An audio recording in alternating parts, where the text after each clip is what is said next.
téléspectateurs d'Angélus TV, bonjour. Vous nous recevez aujourd'hui chez vous dans le cadre de notre émission Histoire de vocation. Le principe de notre émission, c'est de recevoir une personne qui viendra nous parler de sa vocation, nous expliquer l'appel qu'elle a reçu et comment elle se met au service du Seigneur. Pour cette première émission, nous sommes allés à la rencontre des sœurs missionnaires du Christ au Roi, où nous avons rencontré pour vous sœur Irène Kapemba, qui nous parlera au cours de cet entretien de sa vocation. Bonjour ma sœur. Bonjour Estelle. Merci de nous recevoir chez vous. Avant d'entrer dans le vif du sujet, ma sœur, présentez-vous à nos téléspectateurs. Ok, merci. Je m'appelle sœur Irène Kapemba, missionnaire du Christ au Roi. Je suis de nationalité congolaise, Congo-Kinshasa, bien okay. RDC. Voilà. Je suis missionnaire en Côte d'Ivoire depuis 2015. Le sœur missionnaire du Christ au Roi, comme par le nom, nous sommes une congrégation missionnaire internationale. C'est une congrégation d'origine canadienne, fondée par Mère Frédérica Giroux. Nos œuvres sont l'éducation, la santé, la pastorale, d'ensemble avec les mamans. Nous travaillons aussi avec les enfants orphelins. Depuis 1988, nous sommes implantés ici en Côte d'Ivoire. D'accord. Et moi, pratiquement, je le dis, c'est depuis 2015 que je suis missionnaire en Côte d'Ivoire. À quel moment vous avez senti l'appel du Seigneur? Merci beaucoup pour la question. Je vais encore reprendre un peu sur la présentation pour comprendre un peu sur ma famille. Donc voilà. Donc je suis issue d'une famille de 6 enfants, dont 3 garçons et 3 filles. Et moi, je suis la dernière de filles et la cadette de la famille. Voilà. Donc je sentis cet appel quand j'avais l'âge de 11 ans. J'étais encore à l'école primaire, donc pour avoir mon entrée en 6e. Donc j'ai eu cet appel au cours d'une homélie d'un prêtre. C'était pendant les temps pascal. L'homélie était tirée de l'évangile de Jésus-Christ selon Saint Jean. Dans son 21e chapitre, verset 17, là où il disait à Simon-Pierre, « Simon, fils de Jean, m'aimes-tu » Et à Simon-Pierre de répondre, « Seigneur, tu sais tout, tu sais bien que je t'aime. » Et Jésus de répondre, « Suis-moi. » Ce sont ces paroles ou ces phrases qui ont été le fondement de ma première motivation de me faire consacrer ou bien d'entrer au couvent. Et je me rappelle encore, quand je suis sortie à la messe, après la messe, j'étais remplie d'une joie inexprimable. Qui ne s'expliquait pas. Inexprimable. Avec une force intérieure remontée en moi et me poussait de partager. Et la première personne à qui je partageais, c'était la maman. Toujours. Elles sont généralement les complices de leurs enfants, donc c'est sûr que c'était vers elles que vous allez vous tourner. Et qu'est-ce que maman a fait quand vous lui avez dit que vous aviez senti cet appel-là? Pour la maman, elle est restée dans l'étonnement, elle me regardait. Elle ne disait rien, comme s'il ne comprenait pas bien. Quand bien même nous étions une famille catholique, chrétienne, on peut dire. Mais elle n'a pas répondu tout de suite. Elle est restée silencieuse, calme, et puis elle me regardait. D'accord. J'étais toute contente. Je suis partie partager avec mon grand frère, parce qu'avec lui, on ne s'entendait pas. Il m'interdisait tout le temps d'assister à la messe française de jeunes, comme j'avais que 11 ans. Il y avait une messe française pour le jeune, et puis il y avait une autre messe en langue pour les enfants. Donc pour lui, il souhaitait que j'assiste à la messe des enfants, pour que je puisse mieux comprendre comme c'était en langue. Donc moi je refusais. J'ai dit, moi, je vais à la messe de jeûne. Et là, ce jour-là, ça a été un peu spécial. Quand je suis revenue, je lui ai raconté, je dis, voilà, le Seigneur m'a appelé aujourd'hui. Il m'a appelé par mon nom, donc je dû remplacer le nom de Simon par Irène. Le Seigneur me disait, Irène, fils de Raphaël, est-ce que tu m'aimes? Donc j'étais toute contente. Et depuis ce temps-là, ce désir grandissait en moi. Mais à part les deux personnes-là, c'était un secret que je gardais. Au fur et à mesure que j'ai grandissé en âge et tout ça, jusqu'au moment du bac. Quand je suis arrivée en terminale, donc là, j'ai dû maintenant exprimer mon désir ouvertement. Publiquement, devant tout le monde. Voilà, devant mes deux parents. Bon, la maman, là, elle était d'accord. Elle a dit oui, c'est bien, ma fille. En tant que chrétienne, il n'y a pas de problème. Mais quant au papa, il n'était pas d'accord. Il n'était pas d'accord. Il était réticent. Oui. Pour lui, il avait des projets sur moi. D'accord. Il voulait qu'après le bac, que j'aille continuer avec les études. Tout était déjà prêt, la valise, tous les chaussures, les habits, tout était déjà prêt. D'accord. Et quand je lui ai dit ça, il était un peu frustré. Et puis il n'y a pas que lui, il y a aussi mon oncle. D'accord. Parce que selon la coutume, c'est cet oncle-là qui devrait prendre ma dot. Ah. Voilà. Donc en quelque sorte, vous avez un peu ainsi, je veux dire, mélangé un peu leurs plans parce qu'ils avaient des vues pour vous, une vie toute rangée. Voilà. Et du coup, vous venez, vous leur annoncez que vous voulez être religieuse. Tout ça n'a pas été facile apparemment. Ouais. Et quelle a été, je veux dire, la réaction de papa vis-à-vis de l'appel que vous avez ressenti? Mon papa a pleuré, il a coulé de larmes. Waouh. Par rapport à la maman était contente. Oui, elle était courageuse, elle comprenait. Quelque part. Quant au papa, il était vraiment, je peux dire, il était attaché à moi, donc il a pleuré. Et quant à l'oncle qui réclamait la dot, donc quand je présentais le bac, c'était un moment très très difficile parce qu'il fallait faire le choix. Il fallait les choix d'orientation, soit pour faire les choix entre les études, le mariage et la vie religieuse. Ah, d'accord. Voilà, c'était un moment très très décisif. Oui. Donc, grâce à la prière, comme on dit, quand le Seigneur appelle, il donne toujours la grâce. Donc, j'ai opté, j'ai fait mon choix, malgré les refus de papa, j'ai fait mon choix d'entrer au couvent. Je lui ai dit ça.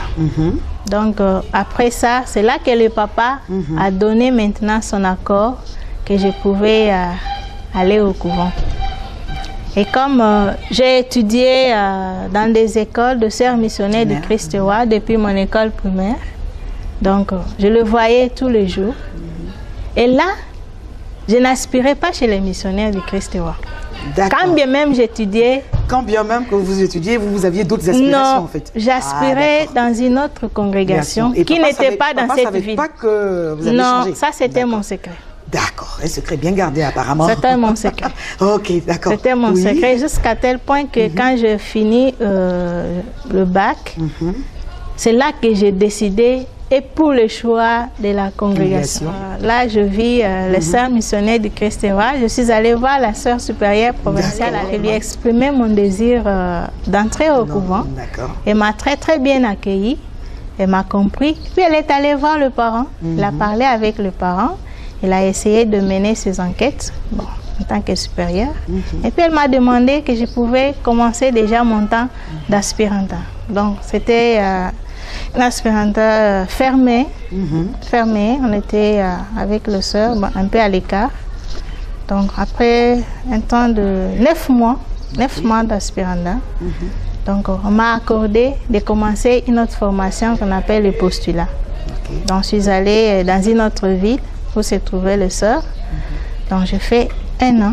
Donc tout ce temps, vous avez quitté J'ai quitté les parents. J'ai quitté les parents tout juste après le bac. Et puis, vous savez, les résultats du bac n'étaient même pas sortis. Waouh. Je n'ai même pas attendu les résultats. Donc tellement l'appel était tellement fort que le reste... Je suis partie sans attendre les résultats. Vous, il fallait répondre, il fallait partir et le reste, ça venait. Il fallait partir. D'accord. N'oubliez pas que les hommes qui venaient à la maison pour me demander la main étaient là. Donc c'est tout ça. Si vous restiez, l'oncle, il aurait changé d'avis. Les autres, ils étaient tellement contents de le recevoir parce qu'il y en avait qui leur donnaient des choses. Déjà, et la maman m'interdisait de ne rien prendre de qui que ce soit si je ne l'aimais pas. C'était ça. Ok. Voilà, donc je suis partie avant même les résultats au postulat. D'accord. Après cette année, j'ai été envoyée au noviciat pour 2 ans. C'est une formation de 2 ans. Ce n'est qu'après ces 4 ans de formation que j'ai été admise maintenant pour la profession temporaire. L'aspiranda, on peut les appeler, ce sont des regardantes. Des regardantes? Oui. D'accord. C'est un temps d'observation. D'accord. Parce qu'étant à la cité, on voit les sœurs de loin. Maintenant, il faut être proche à côté de sœurs pour les observer de plus près. Elle aussi, elle t'observe de plus près. C'est pendant... C'est le moment où chacun observe pour voir si... Voilà. Et pendant ce temps, on travaille aussi dans les œuvres. On voit ce que les sœurs font. Voilà. On est avec eux à l'école, à l'hôpital, dans tout ce qu'elles font, à la cuisine. Donc, on est ensemble. Elles nous observent, nous aussi, nous les observons. On prie aussi ensemble. Ça, c'est l'aspiranda. Donc, après ces temps de 9 mois à peu près, 1 an, on nous envoie dans une autre maison de formation pour les postulats. D'accord. Voilà. Et là encore, c'est un temps. Donc, il y a les cours sur la spiritualité, il y a les cours sur l'initiation à la prière, parce qu'en tant que jeune fille, on ne sait pas comment prier. Quand bien même on priait à la maison, mais là, on nous initie à la prière. Un peu, à l'initiation à la prière, à la vie communautaire, à la vie de travail, de service. Donc pendant 1 année, voilà, on fait ça. Donc à la fin de l'année, et puis c'est toi seul qui dois demander. Ça, j'avais oublié. En tant qu'aspirante, on fait une lettre de demande. Et puis là, on va vous répondre. On peut répondre par oui ou par non. Ou par non. Et arriver encore au postulat, c'est la même procédure. Après la formation d'1 année, vous faites encore une deuxième demande. Vous demandez... Donc chaque étape a une demande. Chaque étape a une demande. Parce que vous pouvez changer, vous êtes libre. Oui. Elle dure combien d'années la formation? La formation dure plus ou moins 4 ans pour certaines. Ça peut être 5, ça dépend. Parce que vous savez, le cheminement est personnel. On peut être en groupe. On a commencé 5, 6, mais chaque personne a son cheminement. Donc, le maximum, c'est 4 ans. Après les 4 ans, vous faites encore une demande maintenant pour faire le vœu. Les 3 vœux. Le vœu de chasteté, le vœu de pauvreté et le vœu d'obéissance. Et là, si vous êtes admise, donc là, vous allez faire votre première profession. Donc il y a encore une admission. J'espère qu'il n'y a pas de demande encore. Si, il y a toujours de demandes. D'accord, ma soeur. Donc après encore les vœux. Voilà. Donc, après les 3 vœux, on fait le vœu pour 1 année. 1 année. Oui. Donc les 3 vœux se font sur 1 année. 1 année, voilà. 1 année. Et après encore 1 année, c'est une période de 6 ans maintenant. En tant que jeune professe, comme on nous appelle, il y a jeune professe. Voilà. Les jeunes professes. Donc, les jeunes professes, c'est une étape qui dure presque 6 ans, selon nos constitutions. 6 ans, ça peut être reporté jusqu'à 6 mois, mais au moins c'est 6 ans. Voilà. Donc, après les 6 ans de vœux temporaires, donc annuels, on peut dire de vœux annuels, ça veut dire à la fin de chaque année, vous faites une demande, on vous admet et puis vous renouvelez le vœu. Chaque année, pendant une période de 6 ans. Et après les 6 ans, vous allez faire encore une autre demande pour demander maintenant ce qu'on appelle le vœu définitif, le vœu perpétuel. Voilà. Et là, si vous êtes admise, là, vous prononcez maintenant le vœu perpétuel. Voilà. Vous dites que moi, j'ai choisi maintenant de rester missionnaire du Christ et roi jusqu'à ma mort. Donc, ma soeur, vous avez fait l'alliance pour toute la vie. Qui est là. Donc, j'ai décidé, avec la grâce de Dieu, donc, de lui rester fidèle, de le servir dans la vie religieuse jusqu'à ma mort. Waouh! Voilà. C'est vraiment un engagement pour toute la vie, ma soeur. Pour toute la vie. Ma soeur, ces différentes étapes, ces renouvellements, est-ce que ça n'a pas, à un certain moment, vous n'aviez pas eu envie de le lâcher? À un moment donné, j'avais l'envie de tout lâcher. Ah. Mais, grâce à cette parole qui a été le fondement de mon départ, qui disait Irène, fils de Raphaël, m'aimes-tu? Suis-moi. Ça a été pour moi une force. À chaque fois que je voulais lâcher, cette parole me revenait dans la tête pour me dire que tu ne peux pas lâcher. Le Seigneur t'a appelé. Donc c'est ça.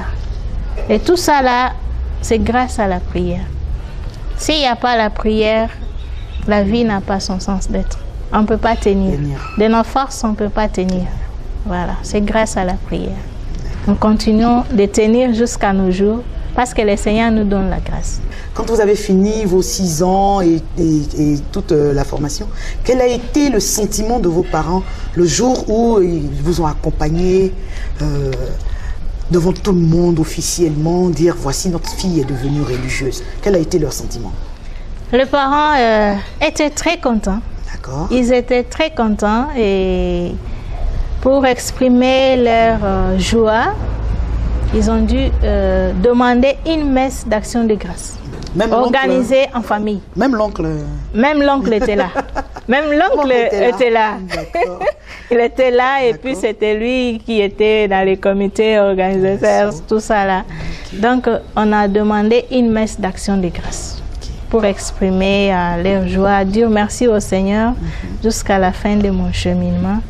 Et tout ça a été vraiment une très très belle expérience inoubliable. Si papa avait refusé véritablement de vous laisser embrasser cette vocation, quelle aurait été votre réaction? Je disais, c'est pas au début, quand j'ai commencé, au moment de faire le choix, je vous ai dit, je fais le choix, malgré que papa n'était pas content. D'accord. N'était pas d'accord, donc moi j'ai opté. Je lui ai dit, moi, je pars entrer au couvent. Ce n'est qu'après, quand il a donné la dot à l'oncle, c'est là qu'il a donné son accord. Mais moi, j'avais déjà choisi, j'avais déjà fait mon choix. Donc, vous serez quand même parti au couvent? Je serais partie au couvent. Vous auriez bravé papa pour... Vraiment. J'étais décidée avec la grâce. J'ai senti en moi une force intérieure qui me poussait tellement, vraiment, à faire ça.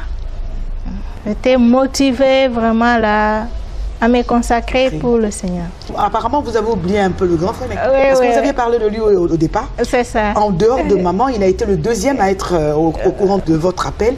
Et quelle a été sa réaction? Ok, merci beaucoup. En ce qui concerne le grand frère, comme je vous ai dit, au début, il ne voulait même pas. Il ne voulait pas parce qu'il me considérait, j'étais encore petite. En fait, on se suit. On se suit. Entre lui et moi, il y a au moins 6 ans de différence. D'accord. Donc, on s'est disputé tout le temps, parce qu'on s'est disputé la dernière place. Donc, il se disait que c'était lui le cadet de la famille, et puis moi, je me disais que c'était moi la cadette de la famille. Mais on s'aimait plus. Plus on s'est disputé, plus on s'aimait. On ne pouvait pas comprendre, mais ce n'est qu'après, quand je suis partie, j'ai quitté la maison, il a pleuré. Waouh. Il a pleuré. Ma soeur, vous avez fait pleurer les hommes de votre famille. Oui, papa et mon grand frère, ce sont les 2 personnes qui ont pleuré quand je suis partie de la maison.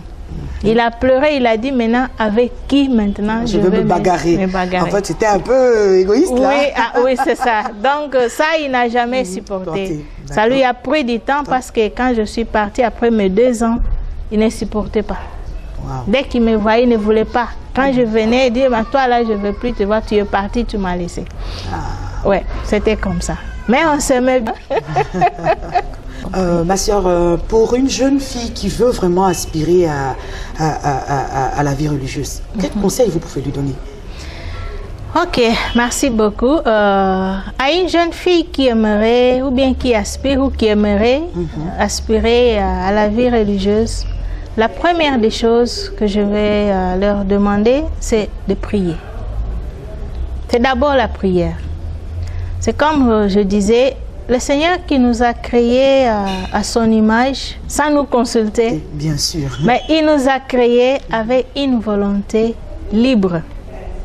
Ça veut dire, nous sommes libres de faire le choix entre la vie et la mort, entre le bien et le mal. Ce que nous désirons, c'est ça. Nous sommes libres. Si au fond de mon cœur, je sens ce désir de servir le Seigneur dans la vie religieuse, je dois en parler. Je peux en parler à qui de droit. C'est sûr que la première personne à parler, ça doit être avec le parent. Je dois exprimer mon désir avec le parent. Je leur dis, voilà, moi, je sens ça au fond de mon cœur. J'aimerais servir le Seigneur dans la vie consacrée. Qu'ils acceptent ou pas, mais je garde ça au fond de mon cœur. J'offre ça au Seigneur. Je dis, Seigneur, voilà ce que je sens. Si c'est toi qui me veux dans cette vie-là, aide-moi. Et le Seigneur nous aime, il nous donne la grâce. Le Seigneur nous parle. Moi, il m'a parlé à travers la parole de Dieu. Le Seigneur nous parle à travers les personnes que nous rencontrons. Le Seigneur peut nous parler à travers les événements que nous traversons, que nous vivons au jour le jour. Effectivement. Voilà, donc c'est à nous d'être attentifs, voilà, pour comprendre le message que le Seigneur nous donne. Parce que comme vous savez, moi je l'ai toujours dit, l'appel de Dieu est chose mystérieuse. Et chose mystérieuse qui demande beaucoup de foi de notre part, beaucoup de confiance en Dieu. C'est ça, parce que c'est lui. N'importe quelle vocation, il n'y a pas que la vocation à la vie religieuse, que ce soit la vocation conjugale, il faut la prière. Il faut la prière en tout. Vous mettez Dieu au centre de votre vie et lui, en tout cas, il va vous guider. Il va nous donner la grâce d'accomplir. Quand nous faisons le vœu, dit Seigneur, donne-moi la grâce d'accomplir parce que moi-même là, je ne suis pas capable. Je ne suis pas capable. On fait le vœu de chasteté. Nous renonçons aux enfants. On fait le vœu de pauvreté. On renonce au bien. Tout ce que j'ai, nous avons la maison, nous avons tout. Ce n'est pas pour moi, c'est pour la communauté. Je peux travailler, avoir un bon salaire, mais ce n'est pas pour moi. Dès que je viens, je signe seulement. Des fois, je ne me vois même pas. C'est pour la communauté. Je fais le vœu d'obéissance. Je peux désirer aller rester au Canada. Mais on ne m'envoie pas au Canada. On dit, non, Irène, va en Côte d'Ivoire. Donc, j'obéis.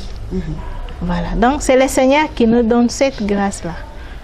Voilà. Voilà ce que je peux dire aux jeunes filles qui aimeraient, qui ont ces désirs-là. Il ne faut pas vous décourager. Venez nous voir. Voyez le curé de la paroisse, voyez une sœur, posez votre problème. Et la prière, n'oubliez pas de prier. Donc, il n'y a que la prière qui peut tout. Avec la prière, on peut tout. Ma sœur, quel conseil vous pouvez donner aux parents? Parce qu'on a remarqué souvent que les parents sont réticents quant à la vocation de leurs enfants. Quel conseil vous pouvez leur donner? Merci beaucoup pour la question. Je vais dire, quant aux parents, n'est-ce pas, qui ont des filles, qui leur demandent que voilà, j'aimerais entrer au couvent. Je leur dis tout simplement de les laisser aller, de les libérer. En tout cas, aux parents, là, je vous demande de libérer la fille. C'est le Seigneur qui appelle. Quand le Seigneur appelle, on n'y peut rien. On n'y peut rien. On n'y peut rien. Priez. Le mieux à faire, c'est de prier pour votre fille qui vous a dit que voilà, j'ai la vocation à la vie consacrée. Mettez ça dans la prière.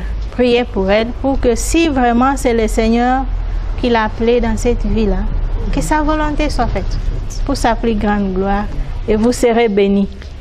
Bon, ma sœur, nous tirons allègrement vers la fin de notre entrevue. Nous allons vous demander votre mot de fin. Mot de fin, je peux dire à toutes les jeunes filles, je leur dis ceci. Chères filles, chères jeunes filles, le Seigneur vous aime et vous invite à travailler vous aussi à sa vigne. Si vous avez vraiment ce désir dans vos cœurs, n'hésitez pas. N'hésitez pas surtout. Le Seigneur a besoin de toi. Le Seigneur a besoin de vous pour annoncer la bonne nouvelle. Cette bonne nouvelle partout dans le monde. À tous nos frères et sœurs. Ils ont besoin d'entendre cette parole que le Seigneur vous aime, que le Seigneur nous aime, tels que nous sommes. Quant aux parents, si votre fille partage ses désirs avec vous, d'entrer au couvent, libérez-la. Libérez-la pour aller servir le Seigneur. Ça sera une bénédiction dans votre famille. Merci. C'est sur ces belles paroles de Sœur Irène que notre entrevue de ce jour prend fin. Sœur Irène, merci de nous avoir reçus. Quant à vous, téléspectateurs d'Angelus TV, nous nous retrouvons pour un autre numéro.